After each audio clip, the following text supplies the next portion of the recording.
Episode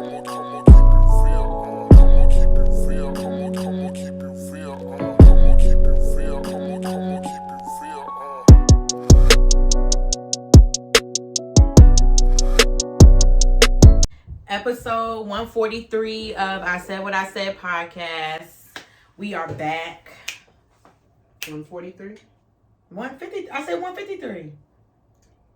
Are you sure? Episode 143 of I Said What I Said podcast. Oh, sorry. I've never been so sure about anything in my entire life. I think it came off like I said 4.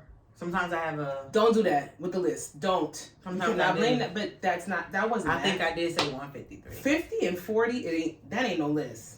I think okay, whatever. We're here. Yeah. Y'all get it. Yeah. I'm sure y'all know what episode this is, but hey y'all, we're back. Started a new month. You give it like a fucking politician speech. I'm giving politician. I ain't never been accused of that in my entire life. That's a first. Listen, it's Black History Month, hence the all black. But then it's Lovers Month, hence the pink. We versatile in this bitch. Mm-hmm. And let's not waste no time. Let's get into it. What is your song mood of this week?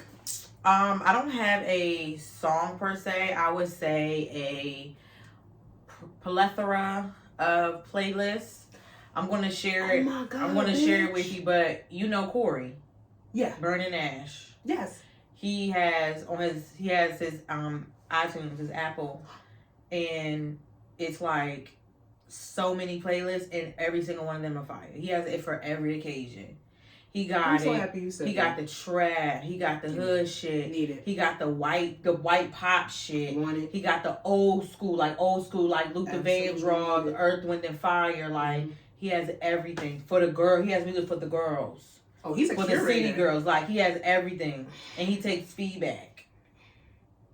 Well, I'm gonna jump in. I'm gonna piggyback because I was gonna come here and I was gonna say my mood was my playlist, Okay. my one and only playlist that I have been so consistent with.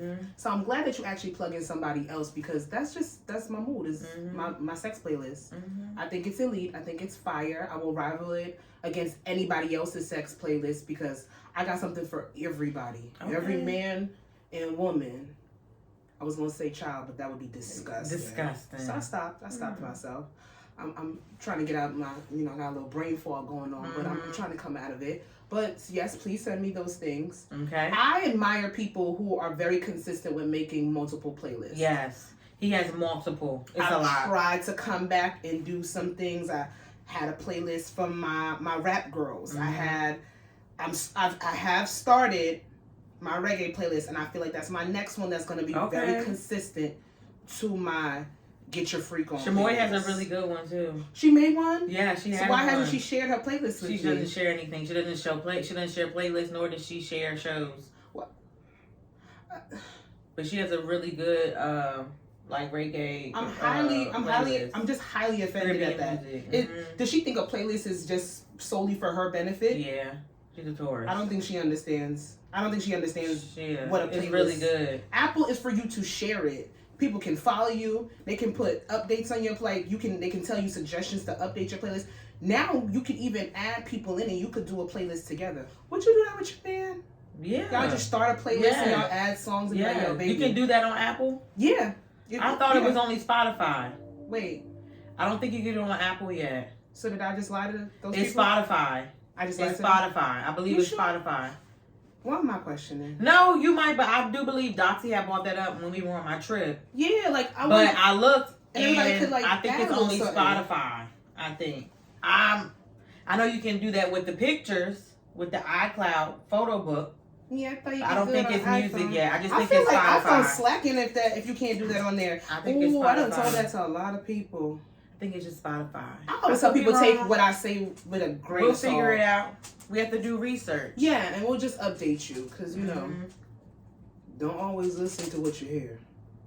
But no, seriously, I would make a playlist. I think it's really cute. I know somebody who was dating someone, and a way for them to like kind of get to know each other He made a playlist of his favorite songs and he gave it to her. And it was really cute. They didn't last, but it was cute. Okay. The gesture was nice. I like that. The intent was there for that moment. Okay. So I do respect that. But yes, please send it over to me. I will. But yeah, anything R&B right now, I think it's Lovers Month.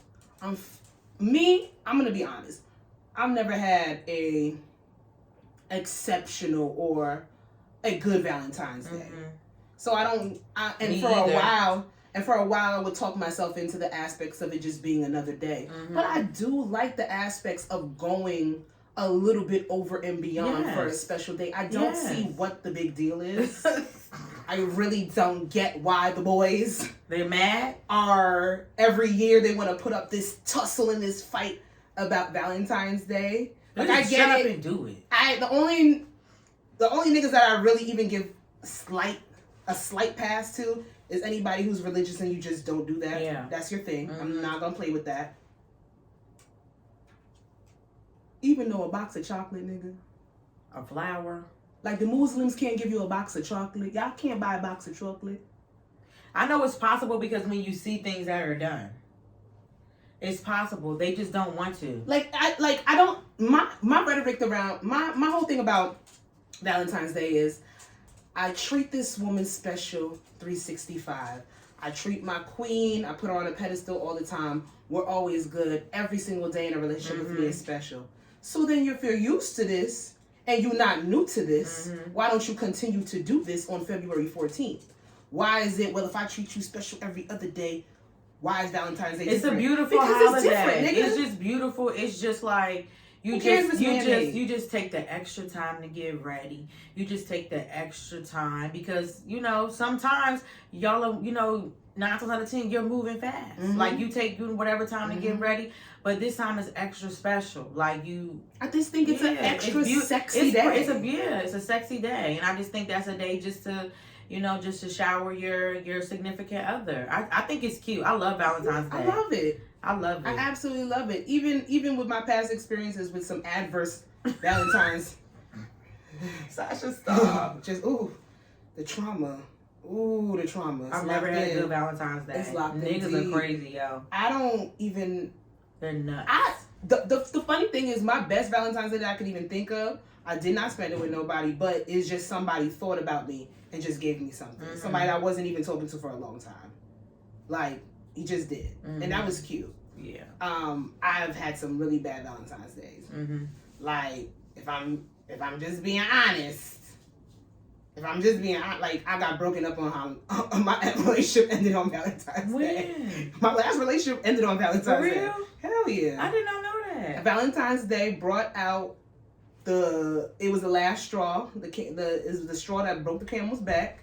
It was me like, nigga, this relationship has not been going good for a while, and Valentine's Day was just like the last straw. I might share that story, maybe Patreon or something. I'll share that full story because that shit was wild, and the shit that I found out afterwards. Yeah, that's an exclusive. That's not nothing y'all get for free. But but even with all those experiences, I still love the aspect of Valentine's Day. I love seeing the girls get dressed up. I don't care if you put it on social media or not. That's your choice to do so. Whatever you want to do with the gifts and the hotel rooms and the dates and the dinner night spots and all that. Even Valentine's Day. Even bro times. I don't know if that's a thing when the guys get together and they bro times day. They look at their parlays and see if they're ticketed. I don't know. Go get a drink. Wings and drinks. Speed dating. The anti-single parties. Is that what it is? No, anti-relationship party. I think that's a little morbid. That's no sense. Stay inside. Keep that energy in your own space. Yeah, like if you don't fuck with it, you don't fuck with it. Keep your own energy in your own space. For people that fuck with love. Bye. Like if you love, come outside. All right, get away from me. Even the singles events. Well, I just love Lovers Month. It brings a nice little air. It's beautiful. With a B-U-R, baby. Beautiful. Well, let's move on. And speaking on the second half of this month, it's nigga month. I call it nigga month. Real strong with the nigga. And I ain't not no shit to put us down, but The fist. All right then. This is the month where all white people do not speak to us in any type of tone. Lower your voice if you're Caucasian. Don't play. We get this month. Y'all gave us the shortest month. Let us revel in that shit. We celebrate blackness around here. It's 365. But for this month, we're going to be blackity, blackity, black. With a little extra spice on it. So I have for our I See You Play It, Play It. I want to do black. I want to do black facts. Okay. For the next month, going through, we're just going to give a fact about some real nigga, real blackity black shit. Just because it's our month. Like, fuck it. Let's take it. Let's put positivity on it. No bad news. Okay. No bad news. I'm going to try to refrain from being judgmental when I speak about some of these stories. Okay. We shout out the players and the playettes. So what I found today on the app, I'm not even going to tell y'all what it is. I just want to do a quote from Marcus Garvey, Jamaican scholar, philanthropist, activist, okay, amongst other things. A people without the knowledge of their past history, origin, and culture is like a tree without roots. A tree without roots. I feel like that's very deep. Take that quote, walk with it. Let it mean something to you. We all come from different walks of life. All black people, all of us come from different walks of culture. And at the end of the day, all we have is our roots. We have where you gotta know where you're going. You gotta know where you go. Yeah, you gotta know where you're coming from to get to where you're going. Thank you, baby. And I think that's what Mr. Garvey was trying to say right there. So I'm gonna have to leave y'all with that. Now for my word of the day. I was gonna put another word, but I couldn't pronunciate it. I didn't want to come out here sounding too crazy. The first one wasn't bad. Right. Wasn't bad. But then I was like, you know what? It's a word that I use a lot, and I don't know if people know the meaning of it. It's bustling. Bustling. So when I talk about going to these different places, these up and coming, popular startup cities like Charlotte, North Carolina, it's a bustling city. Meaning it's full of energy, it's uprising, it's up and coming. And I feel like a lot of people laughing at me when I said bustling. Bustling. When I say it in regular it just makes him like girl, why are you talking like country. That? Like it just bustling. It just seems like it's just meant for like the down south. That's up and coming. Well, I'm gonna use it in a sentence. Okay. Not this week. I'm sorry. I don't got it in me. Next week when I do my word of the day, I'll get another word that y'all might not know. Because I feel like bustling is something that you heard, but you like, bitch, you really use that in regular life? And I do. He does. I do. I use a lot of different words that people probably wouldn't know. And I'm proud of that. So bustling, take that with you. Google it. Look at it. When you enter into a new city that you don't know, when you see some hot shit going on, it's bustling. You got that from Sasha, okay? Yeah. So let's get into our breakdown. It's gonna be a doozy. You forgot to shout out and we just spoke about it pre-pod. That's crazy. Yeah. The Grammys happened, you guys. Yay. No, that's right. I guess. It was kind of niggified, I'm not gonna lie. I've seen a lot of black people, a lot of black faces, a lot of brown faces, and I love that shit. First time that I actually wanted to tune in and see what was going on, and I made it a smooth 23 minutes. Yes, I did. I'm very proud of that. I was on it all because Housewives came on the same time, so I was like back and forth. I would respect you turning it off for Housewives because after that 23, I was very bored. But I did get to see my bitch Miley. Yeah, I saw that. I love Miley Stan over here. I love Miley. They try to take your favorite bitch out. If y'all don't know that clip of Miley Cyrus, and they try to kill your favorite bitch. When I say I have to at least post that once a year because it resonates with some part of my life, they be trying to take your favorite bitch out. But can they? They cannot. She won her first Grammy this year. But good for her. And did y'all not hear The Climb? I don't know, a lot of people, that song is crazy. Party in the USA. I love that song. In the USA. I love that song. And I can't, and you know what? Wrecking Ball. What is a Grammy standard? Taylor Swift. Then, who is that? I don't know her. I'm tired of her. I'm tired. I've been tired of her. T-I-Y-A-D. People call me a hater. Tired. A hater? I've been tired of her. A hater? I ain't seen it for her since 1989. That bitch has nothing to do with pigskin.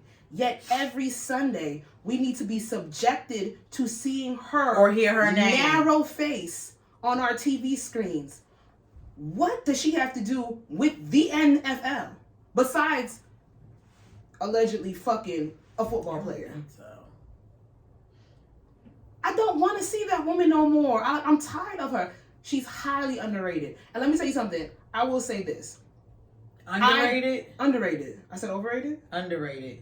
No, she's not underrated. I said underrated. See? She's overrated. Yeah, all that. She's highly... Victoria Monet is highly underrated. Taylor Swift is overrated. Baby has gotten her shine now. Yeah, she has. It's just like, I get it. Has. She might have a great catalog. Mm-hmm. She might have a bunch of different music. She's a great writer, this and the third. So subjectively, am I being a hater because I do not sit there and position myself to listen to full Taylor Swift albums? Yes. And I'm okay with that. I will hate. But get that bitch out my fucking face. She's not entertaining to me. I'm tired of her. She always looks the same. She lanky. She awkward. She doesn't even try to improve nothing. She does nothing. She gives nothing. It's nothing. Her fashions give nothing. Her hair gives nothing. Her makeup gives nothing. She gives nothing. Her fashions are whack. Her style gives whack. Nothing. It's just, bitch, I'm tired of it. Let me tell you, motherfucker, her that game came up is whack. with the goddamn swag surfing. You motherfucker. Somebody gotta get paid. You motherfucker. During Black History Month. You gave our dance. The dance I can't stand. But you gave our dance. To that peacock. To that cockatoo. That bird-shaped woman. You gave it to her. And you think that we're going to sit there and forgive you for that shit? Wait till March comes. Because we're going to lead with positivity for these for the next 20 days? 20-some odd days? It's a short one. This February is running like somebody's chasing it. And it's a leap year at that. So we got an extra motherfucking day. But you gonna give the swag surf and say that Taylor Swift can do whatever she wants with it? Boy, your mama rolling somewhere. And I don't know if she's passed away. She might be rolling in her apartment. Because you ain't got no money. Because that's the only reason why you would say some shit like that. I hope you buy your mother a house with that money when she remixed that bullshit and countrify it. And water it and whitewash the fuck out of it. Please, make me sick. Shame. We gotta bring shame back. You do. I seen that. I saw a tweet today where somebody said too. We need to bring back shame. I believe in bringing back shame. People need to be embarrassed so they can stop. They do. They do. So they can. People need to be embarrassed. I believe that. But then they said, with shame, we need to bring back class. And I don't agree. What do you mean by class? Like modesty. Like class, certain amounts of etiquette. Okay, I will say for event, like for every occasion, like I feel like you do need to dress proper for events and occasions. I do, but I feel like that. Okay. I feel like if it's a whatever high tea event, why are you coming in with a mad rag bodycon? I concur. I'm not even gonna lie. When it comes, if we're talking on a fashion sense, there's time and place. It's a time and place, yes. There are certain dress codes for certain things. And if you don't know, Google's there. Ask Jeeves might still be around. I don't know. But research. That's all I'm saying is like, it's just, you know, especially when in places where people are, they're hot, like people, like you just gotta. Yeah. I mean, in the church they did always say come as you are. But they also say you shouldn't judge, but they judge. Here we are. Yeah, like who believe what's going on in the church? In the church. No, it doesn't work like that at all. But yes, I do believe we need to bring back shame. Even if it's silent. Yeah. Judge you amongst the group chat. Yeah. But you're going to get these words. Oh, Lord. But I do want to say a special shout out, of course, since we were on the topic of the Grammys. Victoria Monet. 3 Grammys. 3. Out of 7 nominations, she won 3. I want to say 2 in the R&B category. And 1 Best New Artist. Best New Artist. Which is very wild because this woman has been in the game for 15 years. And if you don't know Victoria Monet, or if you're hearing this name, but you're not familiar with the catalog, please go do yourself a justice and go look up all the things that she has written. She has worked with your favorites, probably your favorites' favorites. Ariana Grande. Ariana Grande literally has to owe her career to Victoria Monet. And I love Ariana Grande's music. Love it. Segue. I love Ariana Grande's music. Do you feel like she is flippant, rude, messy for making not one but 2 songs directly detailing her stealing somebody's husband? Do you think that's wrong? Because she has at this point. Twice. I didn't know that. Yes. See, I don't pay attention to... For real? Don't believe you should. I didn't know that. Yes. Not one. Break up with your girlfriend. Hurry up because I'm bored.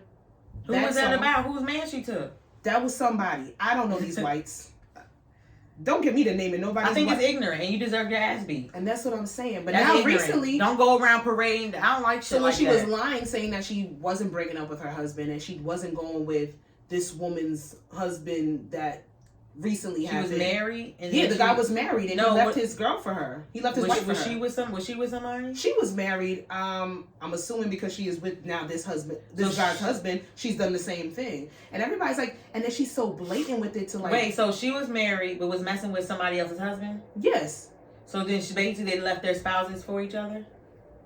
Or she stole that woman's husband. No, I'm saying, but in hindsight, if we're being politically correct. Yes. They broke up with their significant other. She was with, but this is not the first time. And then she made another song with it as of recent. Are they still together? I don't know. She switched niggas like draws. Her and Taylor. I think Ariana's worse. I think Ariana's worse. For real? I love Miss Grande, but that's a savage bitch. She's a sniper. It's bad. They both if we're talking about the Yakovs, which we should I'm gonna limit this because it's Black History Month. They're both snipers in their own respective way for them whites. But them bitches is they go head to head. They date like they date. Like they swap them out. They're not waiting around for nothing. They struggle love where? They don't put up with shit. Yeah, that's fucked up. It's quite admirable how they can switch out and move on quickly. But Ariana, that's nasty. That's nasty. That's nasty work. That's nasty. And then you make music mocking it. I don't like that. Just a thought. You're not a girl's girl. No, she's not at all. And you know, there's some women that really get off on... There's some people that get off on making somebody else leave their relationship for them. I wonder if there's a case study for people who do that. Would I read up on it? No. If it's more than 60 pages, I probably wouldn't. I don't need that negativity in my life. I don't. But listen, I also want to give a shout out to Coco Jones for winning her very first Grammy as well. It was really bomb for Disney. Miley Cyrus, Coco Jones, and Leon Thomas. Leon Thomas got an award for Snooze. Yeah. I didn't see anything with SZA winning anything. No, she didn't. She didn't. And she had 9 nominations, leading the nominations for the night. And then her song was on the for how many? Still there. And it's not coming off anytime soon. Yeah, Snooze, Kill Bill. Half of her fucking album made the Billboard's top whatever. But, I mean, these charts, do they really resonate into what these people are going to do? No. I was like, we gave enough niggas some shit. They knew we were going to turn the fuck up if they didn't give it to Victoria. They gave Coco Jones one because she a Disney princess. She's about to be. She's about to But I thought they said that was a rumor. It is a rumor. But at this point, if you give it to somebody else, you're slapping everybody. I was like, what is going on her Instagram? Her. I was like, it's past Halloween. She said, bitch, make me Tiana. I was like, oh my God. I'm trying out without trying out for the part. Make me Tiana. So now if we see a Tiana the wrong movie, way, or the live action movie. Like, if you don't give it to her, like The Mermaid, we're gonna be upset. Didn't they just have another one? That was a live action? Yeah, Halle was in that. No, something after. Oh, I don't know. What? The Color Purple? No. It was another Disney live action. Don't get me the line, because the only one that I even went to the theater for was to see Halle be Ariel. That's it. So I can't attest to that. But and I also want to give a shout out to Tyler for coming in and swooping in and doing best 2. I think she got 2. No, she got 1. Although she said her tweet said 2. I think it was. Did 1. she win? Did she win one? She went on stage. she won on stage. But then when she was photographed, I only saw one in her hand. Oh, I feel like they announced it before the before the show. Yeah, because the same thing. Because Victoria won. Maybe she did get one, and then she had 3 all together. Oh, maybe she did get one. I thought she said 2. I'm bringing 2 home. Maybe she said 1. I don't know. But the crazy thing is, I saw a tweet where her parents were saying, "You got a year, right? You got a year. You got a year to win a Grammy and wrap this music shit up." They said she had to win a Grammy. Yeah, they put that in there as one of the stipulations. And in a year, she won a Grammy. Now, I don't know if that's some kismet manifestation. That's some goddamn fate. That's the order. That's the dance. Yeah. How does she move her body like that? The girls that got it, got it. You're right. And the ones that understand and try. I didn't even try because I know I don't got it. Didn't try. I saw that. But water did water, honey. Water was watering. And people saying, like, trying to get that song took over. And the thing is even though TikTok did catapult that song, she has proven to me personally, and I can't speak for anybody else, she has proven to me that she has consistency. Yeah. Because the music that she has dropped afterwards, fire. The anticipation around her album, which is either supposed to drop this month or next month. I'm going to listen. I'm a support. I'm a fan, baby. And she's cute. That Truth or Dare song is fucking fire. I like it. It's good. I like it. So I see her being around for a long time. Yeah, TikTok might have catapulted this girl, but she has the sound of the people right now. Amapiano, Afro beats. But she has a little bit of R&B in there. There's something organic about her. It doesn't seem gimmicky like others that we see getting notoriety. So at the end of the day, I'm excited for Tyler. I am. I'm looking out for her this year. Yep. So shout outs to everybody. Because, we just room for everybody black. All day. Well, do you have somebody specifically in mind? Who? Boosie. I don't know who that is. All Sorry right. to that man. All right. I'm rooting for majority of people black. Thank you. 75%. Let's be realistic. Well, let's move on to our breakdown. That's part of the show, baby. We need something like that. It's the breakdown. Doesn't seem like you're a fan. Not that, but I get it. It would be nice to have like a segue. Like we just each segment we have something. So what specifically would you like me to work on? Because I'll take notes right now. That what you just did. What that is everything? I feel like we should stick with the 90 theme. That was 90. I'm saying Okay, so you like with 90 beats. You like the nostalgia, the premise. Nostalgia, Specifically my voice, or would you like somebody else to do it? I think maybe somebody else. Maybe Shani. She has a little nicer voice. All right. I'm thinking. Okay. You can write Fine. That's how you feel. I did ask for the truth. Pow pow. Bitch, you rude today. Okay. Asking you shall receive. And now I have a problem with you. Okay. And this is so fitting because we're going to be talking about beef. Oh. The word beef's just coming out of my 32-year-old mouth. Beef etiquette. The word beef.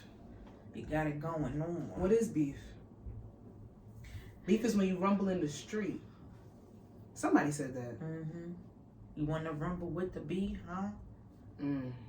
Dressed in all black like the Omen. It works. It just be working. When shit come together. Listen, in these streets, we have been surrounded by a lot of... I just feel like it's been an onslaught of just people getting shit off their motherfucking chest this year. Like I said earlier, up in the group chat, I said this year is... What did I say? This year is stand on it. This year is a plethora of different things. What I really want the year to just be is celebration and congratulations. That's the word of the year for me. Celebration or congratulations. That's what I want to stick with. But the way that y'all keep trying to draw us into the negativity, amongst our people at that, we just keep seeing a bunch of motherfuckers go at it. Yeah. It started off with Cat Williams. Brother everybody. He came for the whole comedic realm. He said, you a liar, you don't write your jokes. You sitting here lying on somebody, you wasn't better than Bernie, and all y'all can burn in hell. I said what I said. He said I'm a truth teller. And I'm not mad at that. It shook something inside of people. Then we go to Who else has been beefing lately? Cause I want we're gonna get to the main one that's annoyed me. But did you tap into? Don't you do it? Okay. But honestly, that wasn't when I made this, when I brought this topic up, that wasn't a part of it. Yet. But no, go ahead. Go ahead and say it. Jacquees and Trey Songz. What happened? Any nigga that has to hop on the internet first to tell their side of the story, they lost the fight. Like, what happened? Trey Songz has said nothing. Because Jacquees lost the fight. Trey Songz don't have to say nothing. Trey Songz beat up Jacquees? In Dubai. Why? Allegedly, if we're talking from what Jacquees has let the internet and the world know, is that they were out there. There was some women out there. Something happened it's something about some bitches. And allegedly, Trey Songz put hands on him because Jacquees might have said, yeah, you really do be raping these women out here. And you want to sit here and get mad at me over some RAPE shit. And I think Trey Songz was like, we're not doing too much talking, and saw Jacquees. And that was that. Oh. Jacquees is really 4'11"? He's short, girl. Hell yeah. He can't be over 5'2". No, he's not even over 5'1". So he's 4'11". He's shorter than me. He's got to be 4'11". So he's 4'11". Yeah, he has to be. That's crazy. Yay. That's my guy, though. Yeah. That's my guy. 2:30 in the morning. That's my guy. I love Jacquees. I'd rather be with you and all your bullshit. I'd rather be with you and all your bullshit. RADER, baby. Rather. You better understand. But yeah, so we have Jacquees and Trey Songz, which there's a lot of things. It's only the second week in February, and it's just so many things that we didn't ask. Who else?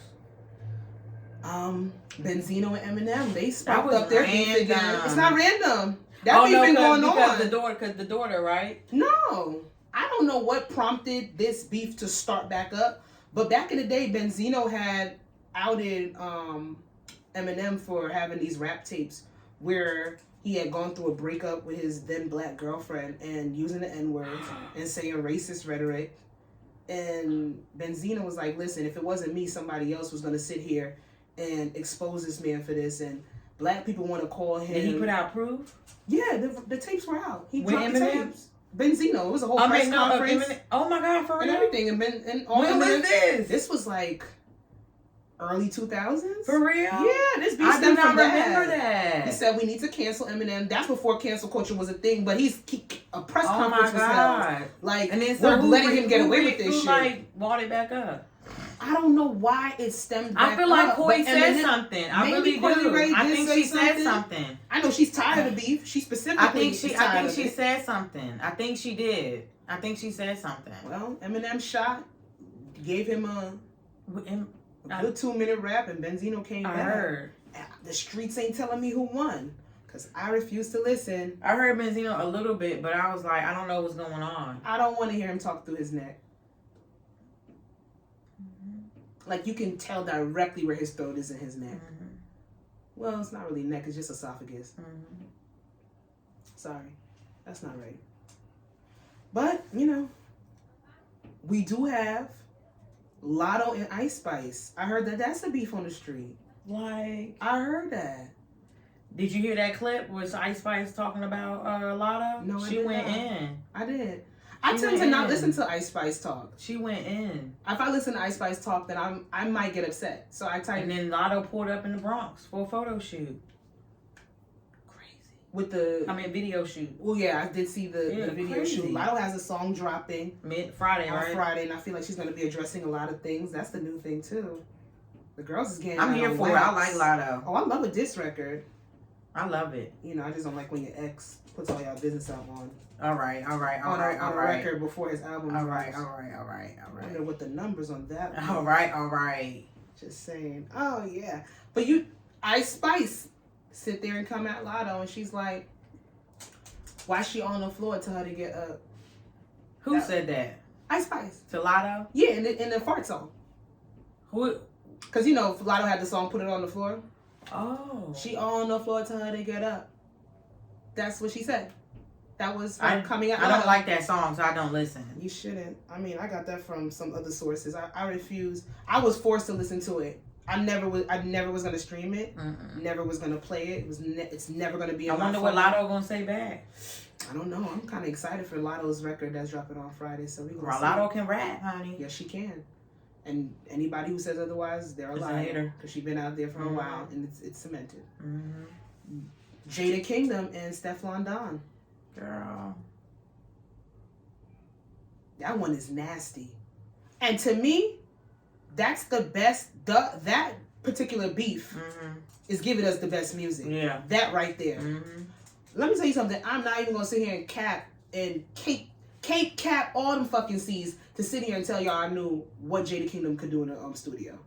I was not familiar with her music before. I heard songs. I never knew nothing about her until like... I knew her ass was crazy. Yeah. Wow. It's mesmerizing. It is. It's beautiful. And then the thigh ratio matches. And the waist is so itty bitty. It's beautiful. Thou shalt not cover what is not theirs, but goddamn. Damn. I digress, sorry. Ooh. Anyway. And I like Stefflon Don. I'm a fan of Stefflon Don. I love her cooking videos. Love it. I like her personality, all that. But Steffi, baby. Breakfast in bed. Don't do that again. What the fuck? What the hell just happened? Why are you yelling at me? I like that song. Okay. That was very imposing. Breakfast and bacon. All right, go ahead. It's not even that. Oh my God. It's not even that I'm mad of how you did it, because it was nice, it was cute, but it just threw me off. Like, you have to warn somebody when you bust out like that. That's crazy.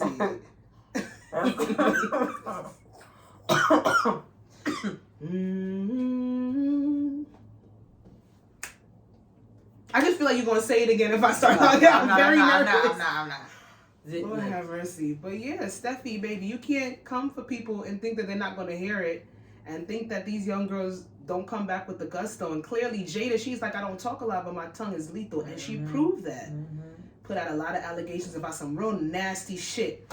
Who's selling pussy, who cousin or uncle not a pedophile. Just a lot of nasty shit. But when I say fuck it, when it comes to rap beef, put it out there, I like it. It was real gutter. Okay, you know what? I think I just... Very gutter. Okay, so you said Jada Kingdom said something about... Stefflon Don, family members being, like, you know, pedophiles. Okay, so that was what my mom was talking about. Wait, what? So I have to tell her. So Wait, I was on the phone. I was saying like everybody, and then she was like, I'm surprised. She's like, I'm surprised you singing that song or whatever. And I was like, it's just in my head. And then she goes, oh, she was like, oh, did you hear that? Did you hear that girl's her response to Nicki Minaj? And I'm like, yeah, Meg Thee Stallion. She was like, no, I know Meg. It was some other girl that was helping Meg out. And I'm like, who is she? Like, who are you talking about? I was like, I didn't hear it. And then she was, and then she said something about, oh yeah, your uncle, your brother. She said somebody's a pedophile. And I'm like, I don't know what you're talking about. So she must, cross-contaminated Jada King. Now I have to tell her that. Because I was like, what? I didn't hear that shit. See, this is the bullshit, because all the beef is just flowing into one another. I didn't hear that shit. And a lot of the stuff that's being alleged. That's what she get for fucking scrolling TikTok. Yes. She got TikTok. I will my mom loves TikTok. I will never give bro a TikTok. My mom loves TikTok. I'm surprised that my mom loves the TikTok. I'm surprised she ain't bring this bullshit to me from motherfucker. Just Facebook alone. It's disgusting up there for them. She loves my mom loves TikTok. She loves TikTok Shop, everything. Temu. She got... Girl love Temu, as you can see on the body. My mom loved Temu. It's bad. She know how to order stuff by herself on there? No. Oh. And that's the only thing. That's the only saving grace, is that she still need us. She still need us to calm her ass down. Because if she knew how to do it one stop, if she ever could get through and do Android Pay, it's disgusting. They have Android Pay? Yeah. Like Apple Pay. They have Android Pay. I did see the green thing. I do see the green thing. She'll never get it. She'll never get it. I promise you that. Okay, so yeah, I gotta tell my mom she crossed contaminated beats. Because I was like, what girl's helping Meg? I'm like, who said something? Funny thing is Jada Kingdom and Meg share. They do. That's funny. That's funny. The rap, the celebrity world is very small. Everybody recycle penis and pussy out here in their realm, from what I see. Mm-hmm. But the beef of the year. That lady, because I just can't say her name. Grandmama. Super freaky grandma. That lady and Miss Meg Thee Stallion.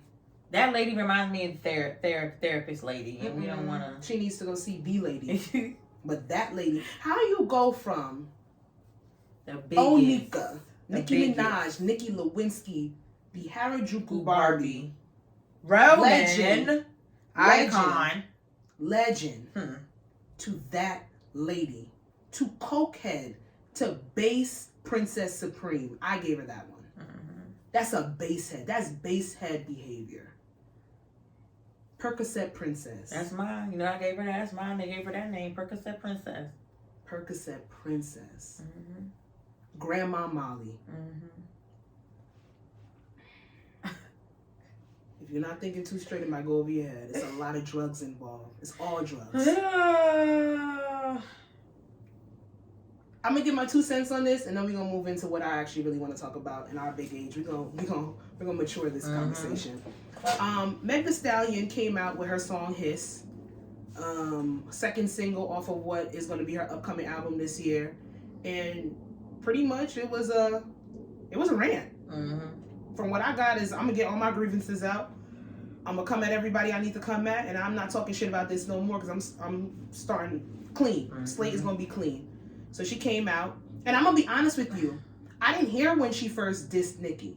The line went over my head. The Megan's Law line.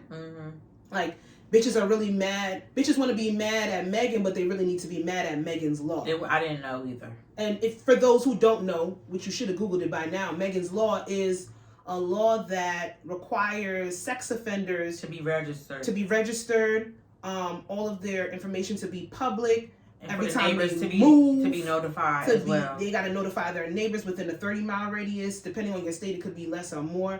And they can't go to schools, things of that nature. And we do know that lady is married to a sex offender. It's public knowledge. You chose to go down that path with that nasty nigga. We've spoken about that before, so we ain't got to go back on it. But very clever bar. But I'm not gonna lie, it took me about 3 times to actually listen to it. And I'm not the biggest fan of Hiss. I like it because the wordplay on there is immaculate. Yeah. The delivery, because I feel like she was trying to put everything in one, accompanied by her fighting with the beat. The beat doesn't go for her flow. Right, yeah. I don't agree with Super Freaky Grandma with saying that Meg has a boring flow. She doesn't.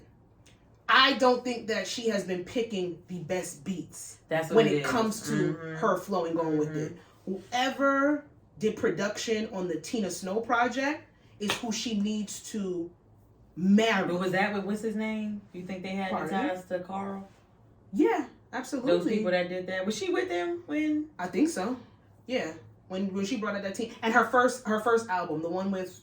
Yeah, I know what you're talking about. Yes, the orange cover and all that stuff. With Juicy J? Yeah, with Juicy J. Okay, she had the baby tracks. Them shits was fire. Whoever those people that she worked with were there, I hope that for this album, she gets back with them. And she might... Even with Cobra, that shit was fire. And that was a rock beat. What was his? What kind of beat was that? It just give trap thump, but it just... She was going so fast, and the beat was going faster, so... I gotta listen at that point, they're just... It's like a fucking tambourine just going the fuck off, and it's like her flow is fighting with the beat. That's the only thing that fucked me up. That's the only thing that fucked me up. But other than that, if you go in, besides giving that lady that bar, but technically she was coming for your motherfucking nasty ass husband. Even though, I mean, by association, you did get hit with that bullet. She didn't even say her name. Never said her name. Never said anybody's name. Never said anybody's name. But that's the beauty of the song, because you know exactly who the fuck she's talking about. She came for Drake, as she should. He came for her first. I don't care if you said that was a joke. You come for me, I come for you. She came for Tory. That's always gonna be her op. You shot me, nigga. From what as far as I'm concerned, she's allowed to come at that leprechaun for the next 20 years. You shot me. Every time I see you, it's up. When you get released, it's up. It's like if on site was a thing in my world, somebody that shot me and got to live to tell the story, it's like that's a true op. Like people be beefing, people be having problems with people, but like if you want to say like a true oppositional person in your life, a nigga that shoots you is definitely on that list. So she came for him, and the wordplay was immaculate. That lady didn't like the bar. She didn't find it clever, even though she's a wordsmith herself.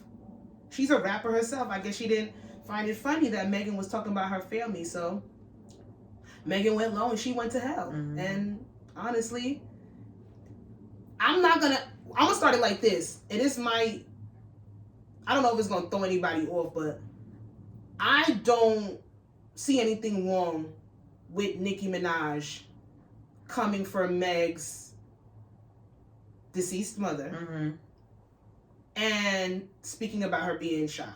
I know a lot of people are saying you can't say certain things. From the era of rap that I started listening to, you come for everything. Anything is on the table. Whatever I can tell you, it's right then and there.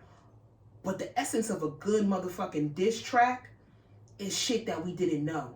Like when Remy bodied her with Sheether, is with shit we didn't know.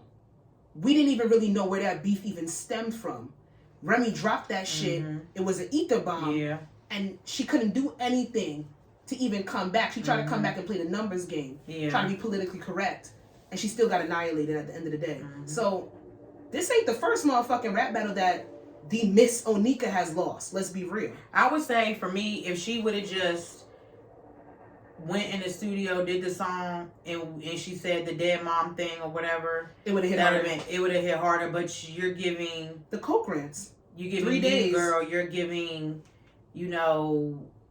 I don't know. It's bully, and it's like you calling her a snake, you calling her a serpent, but you the evil one. But like for me, I was like, I'm not really into like the rap world and and all that other stuff. But I know like they touch on things and stuff like that. I don't think that like what's his, remember that there was the beef where who was it? Pusha T talked about Drake 40, remember, whatever. Yeah, I feel like they go that route and things like that. I just don't think. I mean, maybe they do. I don't think that it's more old they school would touch on dead. I just don't think. I don't know. I don't know. You gotta listen to. I don't know. The Jazzy and the Nas's, even the Little Kims and the Foxies, like they come for people's jugular. The Tupacs and the Biggies, those are iconic beefs where anything was said.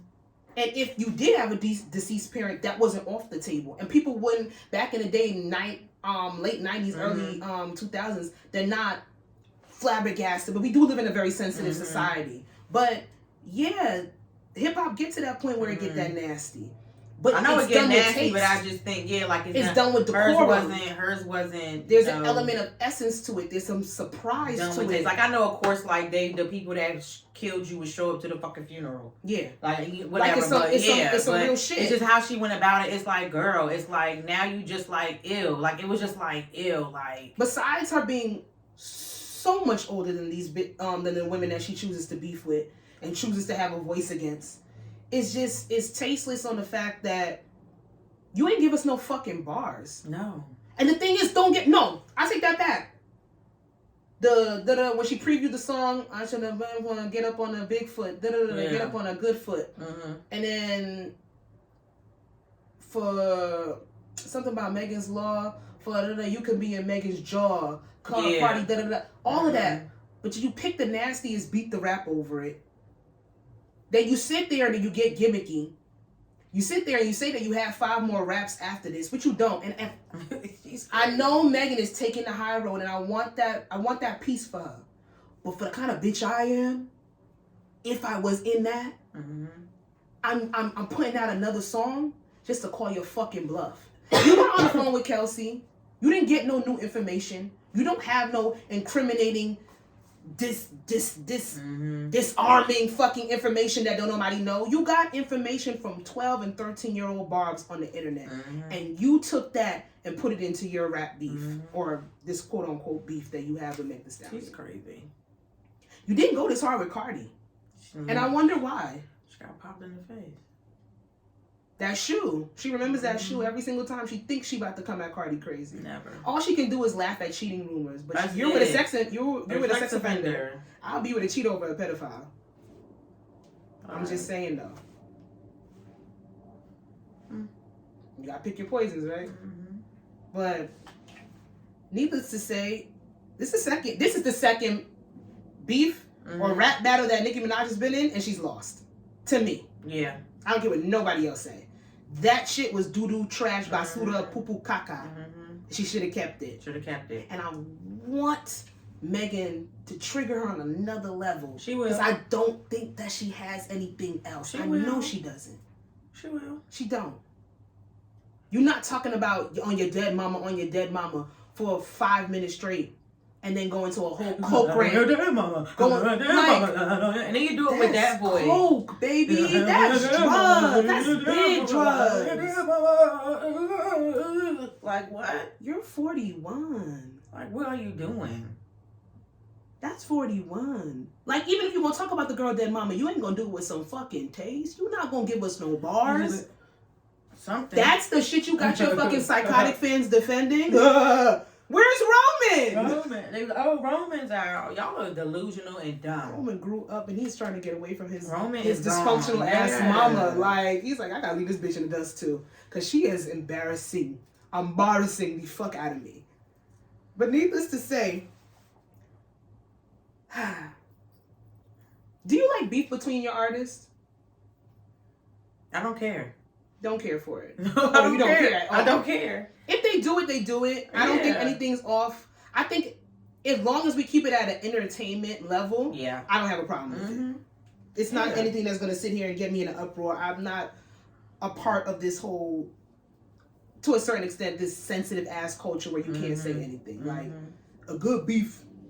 Bars, that Jada Kingdom and that Stefflon Don, them bitches was spit. And that shit they was saying was nasty. Probably way nastier than Bigfoot and motherfucking Hiss. That shit, if you go listen to what, and they gave each other 2 songs each, that shit is nasty.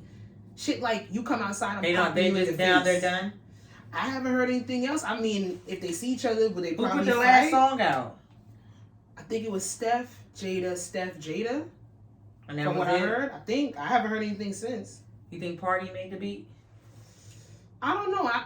From what the dancehall culture is telling me is that Jada, she been this way.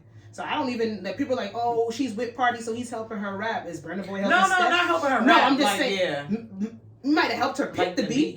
He might have helped her transition and put her songs together because that's what he does, like as a writer. But I think that's all her. I think that's all her, and I respect it. Oh hell yeah, I respect it. If nothing else, I'm gonna go look for her name for sure. What do you consider beef? This day and age, what do you consider conflict with another person?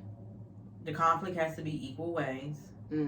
It can't be just one. Imagine some one-sided beef. I think I live in that reality a lot. It can be directly and indirectly. What you mean? Like, y'all both can either mention the beef, or it has to be solidified. Yeah, like, it has to be put out there and open. I don't fuck with you. Yeah. Like it has to be. So you don't think beef could just be on some shit where it's like mutually, we don't fuck with each other. We haven't spoken about it. No, but like you don't fuck with that person. We would have to, unless more if that person knowingly like did something to me and they knowingly know what they did. Like, okay, like I don't fuck with you. I don't have to say anything. Cause I agree. Yeah, I don't have to say anything. I agree that if you do have a certain conflict with people, that it should be something that both parties know this is what happened, this is what transpired to make me not like you, and for vice versa for you not to like me. But sometimes people like to play in your fucking face. Yeah. And they'll act like they didn't do something to you. Or you're doing too much or you're being delusional for why you may have a problem with them. They try to, when they tell their side of the story, sometimes they try to make it that they're the victim when they're really the villain. Yep. Because I'm going to be honest, with situations, I don't have a lot of beef with people. I don't have a lot of conflict with people. That's not for not trying that's not for avoiding conflict. It's just that I come off with the air of being a little bit more level-headed, a little bit more inviting, a little bit more friendly. But of course, there's situations where I just don't fuck with somebody. And it has been on a situation where people have tried to make me look, not trying to make me look crazy, but they'll try to play with me and then kind of look at me crazy when I react in a certain type of way. Now, with age, as I've gotten older, I realize that a lot of energy does not need to be put into certain issues or problems that you have with other people. If we don't fuck with each other, it don't even necessarily need to be said. It could be a feeling. It could be mutual. No, I'm not coming around here because this person is here. And vice versa, I don't expect them to come around because I'm here. And that could just be what it is. I don't have to give a lot of light to it. Space. At that point, that's where it is. Now, I've never been on any situation or any type of tip where I see somebody is on site. I've never used those words for anybody. Oh, no, me either. I've never felt in my spirit I never have either. That every time that I see this person, if I step outside and they're there, I'm going to fuck them up or I want to fight. Never had that. I've never even gotten to the point where I see people and I want to get violent with them. No. Now, have I been in situations where people have pushed me to get intrusive thought. I might think intrusive things, but I'm not like if that bitch get hit by a bus, it is what it is. Oops, too bad. I just want to whack this bitch with this. But I wouldn't do it. Like, it's not no love and hip. I'm not throwing a drink in your face if we're out. But there have been situations where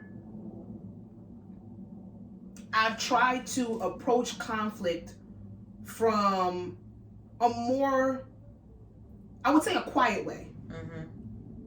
Like, if I'm the type of person, if I don't fuck with you, I just stop talking to you. You will not hear from me. I'm not putting myself in a position to say hello to you. It's not going to be fake. And you got to really fuck with me for it to even get to that level. Because I know when they might be tolerating you or there's people around you. I've gotten a lot in my life where people might not like the attention that me and mine around me bring. So in hindsight, they have made me and mine an enemy of theirs, unbeknownst to us, but then you can feel that weird energy. And it's just like, I can't help it that when somebody is friendly, or if I'm speaking to somebody, or if I have a certain type of light, you might feel intimidated by that. I've gotten a lot of conflict from other people because they're intimidated by my demeanor. And I can't help that. And it used to bother me. It used to make me be like, well, damn, like, what am I necessarily doing wrong? I say hi when I come into a room. I don't give off fake energy. I'll introduce myself. If there's a conversation going on and I feel like I can have an input, I will do so, or I'll sit back and I'll observe. But of course, it's never not on no weird shit to be judgmental. I try to come from a place of light. But some people don't like that. And they live in their own misery, in their own pessimistic mindset. And I have to realize that it ain't got shit to do with me. So I like, even approaching conflict as I've gotten older is just, I remove. I don't fuck with you. And when I say that, I stand on it. If you're dead to me, you're dead to me. It is what it is. I just remove myself. Sometimes it's not worth... you cannot be resurrected. It's not worth telling a person, maybe telling the people around me so they could just know if I'm not going to be here, I just don't want to be around that person. You know, you got to protect your peace. Like, I'm not currently in a problem with anybody. There's people that I'm just never going to fuck with again. And it is what it is. But I don't wish them constant misery or wish anything bad in them. The traction of their life and the repetition of their actions and how nasty they are, that's just going to catch up to them regardless. So I don't have to do that. I don't got to wish bad on nobody. That's true. That's us just maturing up that conversation. It's like, at the end of the day, people are not going to like people, and people are not going to see it for everyone around them. But I just feel like it could be gone a different way. Now, if somebody put hands on me, I'll stomp you out. I don't have no problem defending myself. I ain't never started a fight, but I always finish them. Proudly. No, give you fuck. Let's move on. No, give you fuck. Listen. That is the fight anthem. I think that's the fight anthem of, like, the last century. That shit is so scary when it come on, Sasha. I used, like... you have to look around, like, you gotta, I used to be in the dance floor and be like, I want to rap this shit, like, but... you gotta look around, bro. Like, you gotta... I want to know what party, what state did somebody say, we're fighting to knuck if you buck? I know what the premise of the song is, but who actually did it, and for it to translate through our community to be like, when you hear that song, you start put your head on a fucking swivel. I just be like, who got beef in here? That's crazy. Shout out to Crime Mob, y'all. Stiletto pumps in the club. Listen, we got about, how much time we got? We have an hour. We had an hour? Mm-hmm. God, we was chatting, baby. Okay, we got 3 more topics, but I want to see which one we want to break down. Do we want to go into this one? We got this. Boom. Okay. Them, right there. Then we have this one. Oh, let's save that. You want to save this one? Let's save that one. Girl. And then we got this one, followed by Miss Mamas with the TikTok that you had sent me. What she do with the TikTok? When she was talking about her experience with dating a broke person. Oh, yeah. I feel like... Which one? I feel like let's see how long this one take, and then we can pick out of the other 2. Okay, all right. Okay, there's a meme going around since yesterday, y'all. And it has a black man, black woman, both on the bus. In quotations with the black man, it says broke ass. And in quotations with the woman, it says doing the best she can. And I've been seeing, I know I try to dim down or try to limit the conversation that we have with motherfuckers when it comes to this whole battle of the sexes situation and gender roles and wars about who should be paying for what and who needs to be bringing in the bacon and blah, blah, blah, and independent woman and submissive woman and provider and what's the shit that Kevin Samuels used to say? What? About the men? High quality men, high quality women. High quality men, high quality. I try to limit it, but I'm not gonna lie. The conversation and the what is it? What is the word I'm looking for? The conversation and the what's the word when something is at why is it not coming to me right now? It's when something double standard. Oh. Girl, I don't know why it wasn't coming. Maybe because my mind is regurgitating this topic right now. But fuck it. I feel like it's a little funny. And I feel like our takes might be the same. Right. But then again, let's see how this goes. So if this black man is a broke ass and he's on the bus, and this woman is doing her best and she's on the bus, why is there a double standard when it comes to men and women and who might be getting their shit together? Why don't we give the same grace to men that we might give to women about just being fucking broke? Like, men are called broke and women are called struggling or getting it together. And I want to know where you think it stems from, if you agree with it. I think because men, y'all always put yourselves all the way up here all the motherfucking time. All the time. And why the fuck is you on the bus? Like, you put yourself all the way up here. Y'all all the way up here, all the way up here. Y'all supposed to be we gotta hold y'all up here all the time. But don't you think that's a lot of talk? I know it's all talk. I think that when I sit here and I say that I think that men are more delusional than women. Yes. But I feel like their delusion comes with an air of being simplistic. Yes. So it doesn't get looked at as over the top. Yeah. Because a nigga will... Well, let me say this. There's a lot of men out here who think that they offer more than what they actually do. Mm-hmm. And think that they need to be treated and catered a certain way when they actually really do not. And they are presenting nothing. I don't want to say bringing it to the table because fuck that rhetorical ass imaginary table that everybody wants to see what somebody is bringing some shit to. At the end of the day, I do think there are a lot of men out here that are more delusional with women, but I do think that there are a lot more women who take advantage and manipulate the situation of being broke, and they just get away with it. Yeah, of course. So nobody's right on the spectrum, right. But at the end of the day, double standards exist, not saying that this one is right. Me personally, and I can only speak from how I motherfucking feel and my motherfucking self. Okay. I feel as if I don't have a certain amount of money if I'm not doing things that I deem for myself, who am I? Certain goals that I want to be at, irregardless if a man is pursuing me or not, or if I'm in a relationship or if I'm dating, if I'm not at a certain place and I'm considering myself a broke bitch, then I personally am not going to look at a man any type of way if he's sitting there and saying, no, I need this certain standard from you. I don't want to be with you because of this. Like, if both of them are on the bus and both of them are content with being on the bus, then I don't think one is worse than the other. However, if one of them wants to be more or wants to do more, I don't feel like the man is the broke ass and the woman is not. Right. I feel like it's two motherfuckers that might want to be in a different circumstance. I think it's two motherfuckers that might be tired of being broken, might be tired of being on the bus, and eventually they'll come out of it. Or maybe Shorty is very content and she knows that there is a nigga that is going to save her. A lot more women get saved than men. I believe that. They do. I do believe Absolutely. that. Absolutely. I think it's more acceptable. Even, but the crazy part is that don't you always know like a chick with like a broke guy? Like only in the movies. Or like Love at the Lockup. Yeah, because when I'm talking to people in real life, they're not calling their guy broke. No. The woman might be the breadwinner in the household. She might be bringing in financially, she might be more set, but she's not calling that nigga broke. No.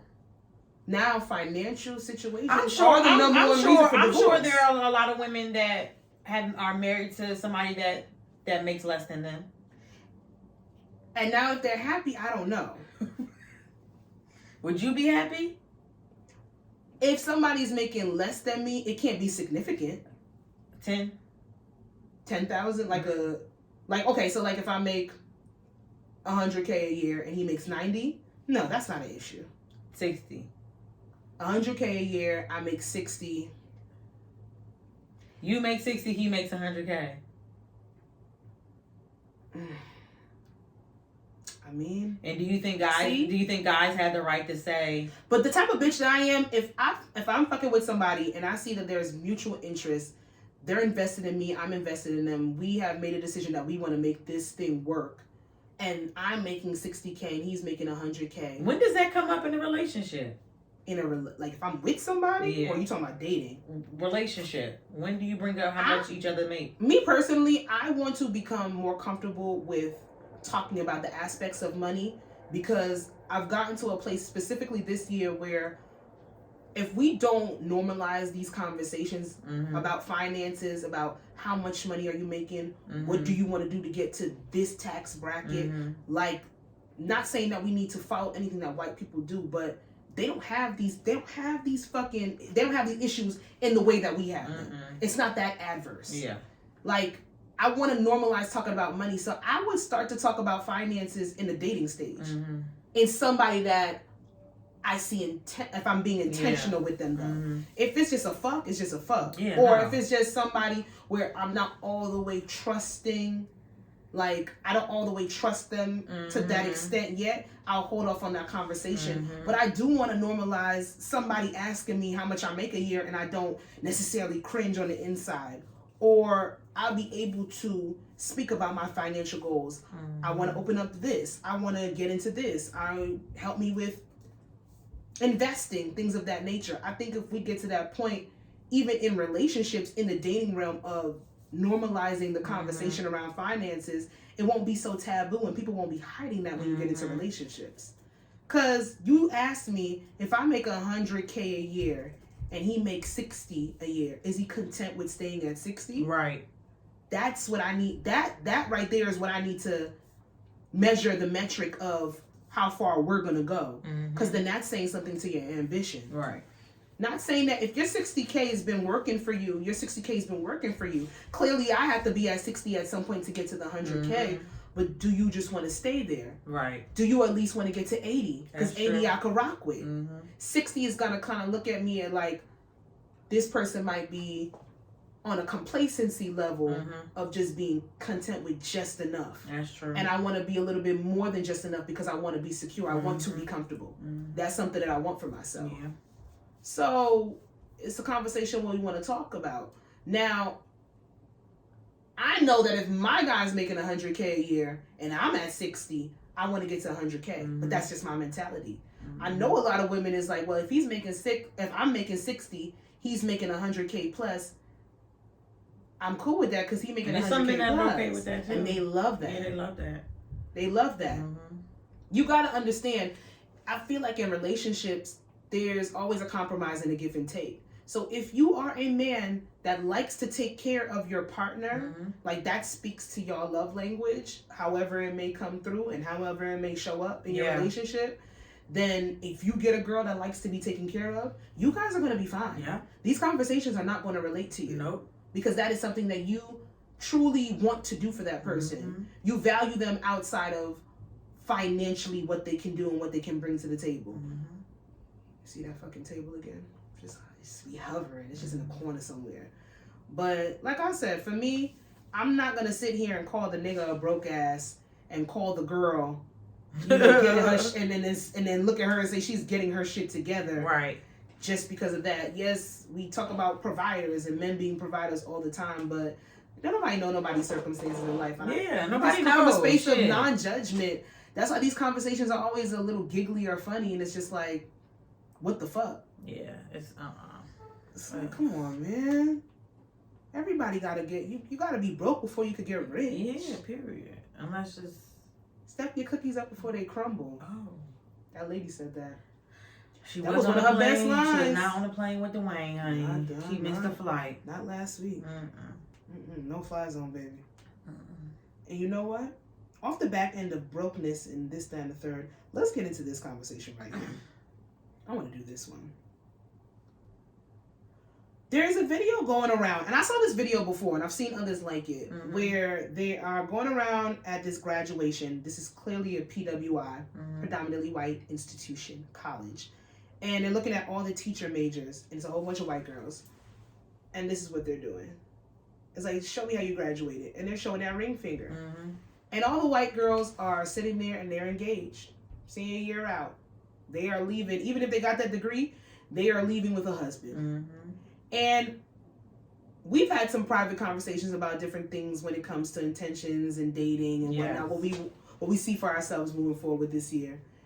And one of the things that I've seen specifically from a dating coach that I've been following on TikTok, and he put up a post about the topic of black women needing to adapt how white women date and women from other cultures date, and maybe they would be more successful in finding their significant other.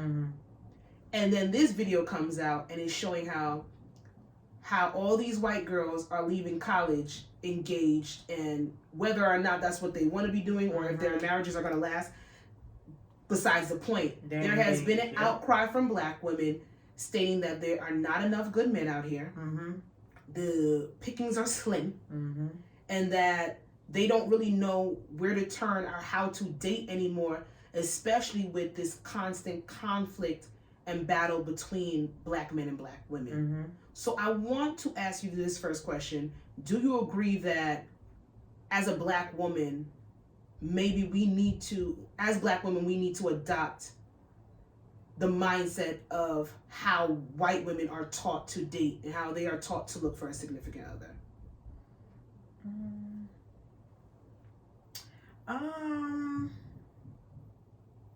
Yes and no. Okay. Yeah, yes and no. 50-50 ain't nothing wrong with that. Yeah, I'm yes and no. Got it. Specifically for yourself, from looking at these videos, from seeing different things that have been popping up on the internet, what do you agree with on what we do need to adopt from that? And then what do you like, hell no, that's for them, that's not going to work for me as a black woman? I'm gonna be honest, I don't pay enough attention to like the white people to really even like whatever, but I mean, I don't know. It's hard for me to say because I really can't speak on like the white people side because of what was told to me, you know, what I need to be doing throughout college, like what I need to be focusing on and stuff like that. But I don't know. The white people, I just feel like, I don't know. I really can't answer because I get it. I really don't know much about it. I never, really paid that much attention to it. Did you go to school with a lot of white people? No. Okay. And this is why I have an idea. I didn't. I went to school from elementary school all the way into high school. Yeah, no. It was a 50 split. Always black. Maybe had like 1 or 2 white people in there. Whatever. Yeah. I grew up in a predominantly white neighborhood. Okay. Even though it was a full split, like 50% black, 50% POC, and then 50% white. They were the majority in all the institutions that I went to school in. But I watched how those white girls were taught to date. I've had conversations with them. They would sit there and say like, yeah, like when we go to college, we're going to get our degrees. But they were told when we sit here and when our mothers are having the conversations with us to don't fuck around, get your education, make sure that you study, make sure that you do everything you need to do. Their moms are telling them that, but on an aspect of, well, make sure you go out, make sure you network, make sure you make friends, make sure you make yourself available for dates. I don't think it was necessarily encouraged for us to really date or be intentional about dating or to even find a mate, because I heard a lot of niggas ain't shit for a while growing up. Or not even niggas ain't shit. It's we got to make sure we focusing on our studies because it's hard for us. It's harder for us. So I know white people are never told that. The stuff that takes them, you're not going to hear a white girl sit there and say that their mother and father told them you got to work 10 times as harder because it's harder for us. They can't even fathom what that situation is. Even if you're talking about trailer trash motherfuckers, they still think they better than a nigga at the end of the day. Sure do. So then the aspects of that, we're told to go to certain higher education institutions and really focus in on becoming all we can do, but being independent in that sense. Correct. So then when we look at when we're faced with the choice of companionship, I feel like me as a black woman, I can't speak for all black women, I was not taught to really take dating serious. Yeah. Be intentional about who I have in my fucking face when it comes to a romantic relationship. Yeah. My mother, bless her soul, she did the best she could with the tools that she had. She would tell you on one end, make sure you pick somebody that is going to provide, make sure you pick somebody that is going to take care of you. But then in the next sentence, she would be like to me and my sister, make sure no man can shoot you no shit. And if you don't know what I'm saying is make sure you have your own so nobody can ever take anything away from you. Make sure that you are independent. Make sure that you always have what you have to have so you don't have to depend on no man. So it's very contradictory. Because on one side, you're telling me to date somebody that's going to take care of me. And on the other side, make sure nobody can't take care of you. Make sure they can't say that they can do this for you because they can take it away. So then I do agree with maybe on the aspects of not adopting everything when it comes down to dating like white women, because at the end of the day, we're not white women. No. We don't have the same walk of life. No. We don't have the same struggles at all. And in a lot of instances, they can't relate to us and we can't relate to them. And that's good and fine. I do believe that that aspect of the independent woman mindset has hindered us, even though it came from a place of trying to strengthen us. Yes.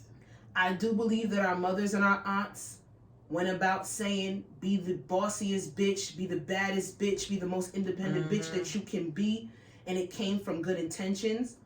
But on the aspects of women that actually crave companionship, actually want to be in a relationship, it has hindered the way that we move in that aspect, because when you don't look at a man as needing him for anything in your life, that will halt you. It will make you be like, well, if I don't need you, I just want you, I don't believe you should date. I personally don't believe that you should date like that. I think that you need to need a man. Yeah, you need to. As women, we need men, and as a man, you need a woman if that's what you're into. just wanting somebody at any day you can wake up, I don't want this anymore. Yeah. That's like I fucks with peanut butter. I know wake up on Tuesday, I fucks with peanut butter. Wake up on Friday, I'm tired of this shit. I don't want it anymore. Yeah. But if I need you, I'm going to value you more. And I don't think I don't believe that I was taught that. To this day, if you talk to Mama Mars, she's still throwing out some shots at these niggas. Still doing it. And I'll be like, Mom, you can't say that. You can't think like that. You can't do that. We got to come out of that learning. Because I'm gonna be honest with you, I never took dating serious. Yeah. In any aspect of my life, and I do believe that me now, I don't really know how to even go about. I know what I want. I know the standards that I've set for myself. But even going about how to get it, how to shoot my shot, how to demand what I want and need. I'm so quick to cut shit off because it's like, fuck it. I don't need you. I don't want you. What do I need you for? I got me. And I want companionship.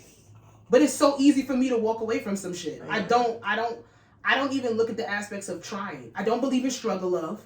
No. But then one little thing and I'm just, if I'm bored, turned off, it's just done. And that's not good either. No. Because I don't give chances. You should. This is something that I've acknowledged, but now the real work is working. Like, how am I going to go about doing that? That's true. The person has to be there. I do believe that white girls are told to give chances. I do believe that they're no matter what. I think that they're taught to kind of look at marriage as a investment, as a business relationship. If love is attached to that, then even better. I do believe, now I don't believe in just marrying for status or money. Okay. Because I'm just a free-spirited person. I can't be that transactional. Right. I can't. It's not going to work out. Like if they're he's a billionaire and he looks like literally like he came out of your ass. It's no. No. He wanted to take you out. I'm not going to respect the relationship, and I need to respect who I'm with. Yes. Money or not, like I do respect you. I don't have nothing for you. If I don't respect you, it's just done. It's done. It's nothing that I can do with that. Nope. I'd rather just walk away. Like I said, like when I'm beefing with somebody, I cut them off. Like if I don't respect you, I just have to move. I don't see you because there's no respect there. There's nothing to talk about. It's a non-relevance. Now, I do believe that marriage, dating, all of these things are a risk, and with risk comes high reward if you do a high risk. And I do believe that marriage is an investment as well. I do believe that we do need to adopt that mindset that maybe white girls are taught, that this is a business that you're entering into. Okay. But it needs to be a business and an investment for somebody that you find worth it and somebody that you actually love. I am not investing half of who I am. I'm not giving up my last name just to say that I did it. Yeah. I need to be, it needs to be a motivation on an emotional sense. Yeah. Like it needs to be in an emotional sense. So, do I necessarily think that we need to date like white women? I can't even say because I don't even know how they date. Because I know a few white girls and it wasn't looking good for them. Like, and this is not me coming from a place of absolutely knowing their methods. Oh no, They get divorced just like we do. They go through bullshit just like we do. But I do think that they don't tolerate as much struggle love as we do. Yes, you're correct. They are taught to maybe walk away from certain situations and have their boundaries up in dating. If you're not speaking to this, I want this, I want that. They have more standards. They have, like Homeboy has said, they have more of a acceptable audacity when it comes to who the fuck are you playing with on a dating aspect. And I think as black women, we're really taught to either not fuck with anybody and just completely be by ourselves or to accept anything because it's better to be with anybody as to being alone. You're right. And those two things are horrible.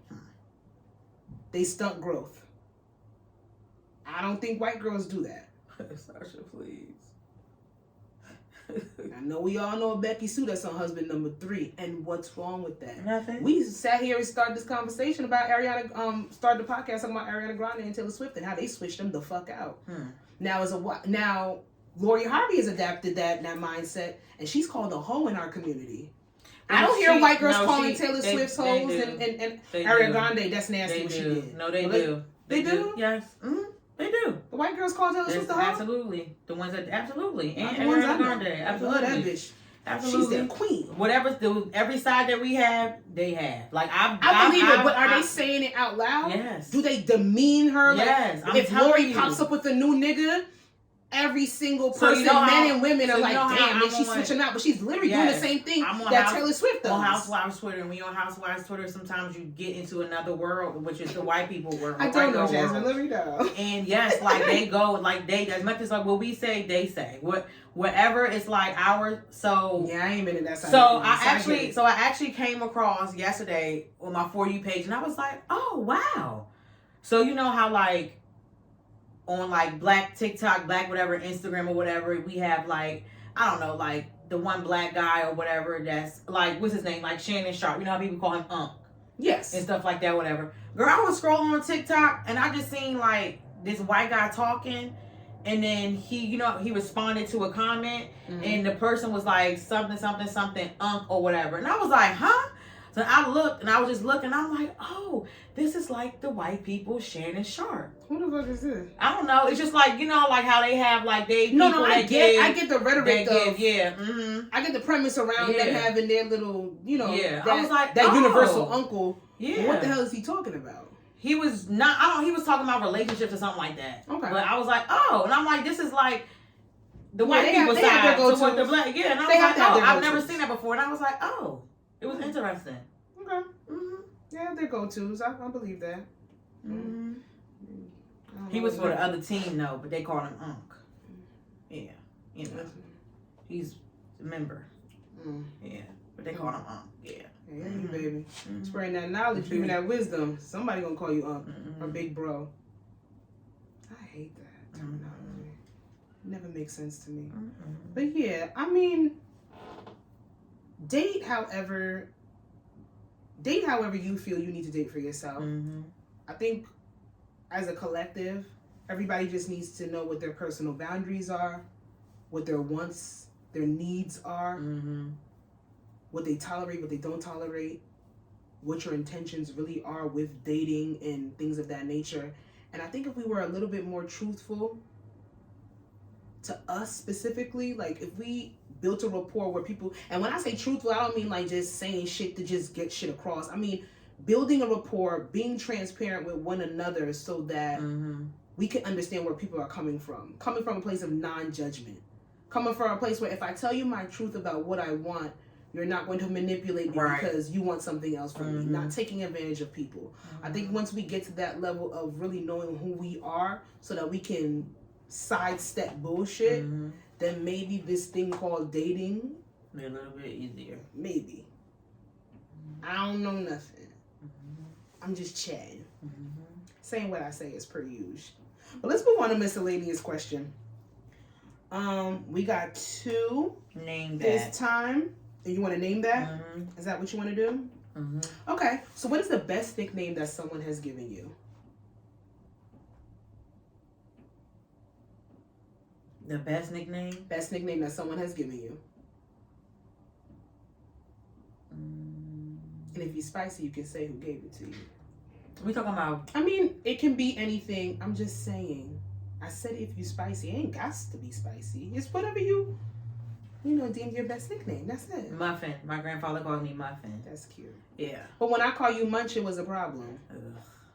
Muffin ain't that far from Munch. Muffin. And my grandfather called me Muffin. Munch is a problem? Y'all let me know. Munch or Muffin? She likes Muffin. Muffin. I mean, it's Muffin. So, irregardless, she's picked her favorite. But Muffin is cute. Muffin is cute. My favorite nickname that someone has called me is Hershey. My favorite nickname. Okay. Yeah, it's cute. Oh. It was cute. It was smart. It was Okay. nice.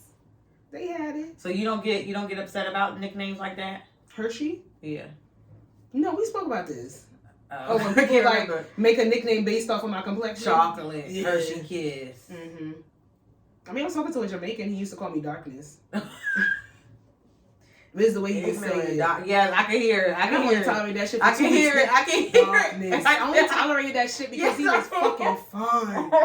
That nigga was sexy as hell. He was batshit crazy. Yeah, I can hear it. He was batshit crazy. But yeah, Hershey. So don't know why would I like Hershey and not like Cocoa? Brownie. That doesn't give. Hershey is just, I don't know, something sexier about that than brownie. I don't know. Brownie get brownie like. I don't know. That doesn't give as much allure to it. But Hershey was, that's my favorite nickname. Okay. R.I.P. to that one. Okay. Well, that's it, you guys. That is episode 153. 153. If I said what I said, podcast. All socials will be listed down below. I feel like I'm about to start switching up some names and things. So I might have to come back and check it out.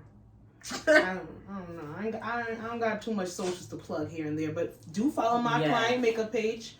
Coco Face Paint on Instagram. I am running a Valentine's Day special for the girls who are trying to get beat for that special day between the 9th and the 16th. I have a set price for certain glams, and then you guys can go on my page and see all the specifics on that. Mm-hmm. Like, rate, subscribe, share, post, watch over and over and over again. Mm-hmm. And when you're done, watch that shit some more. Period. Because we need all that. Run it up, baby. Bye, you guys. Bye.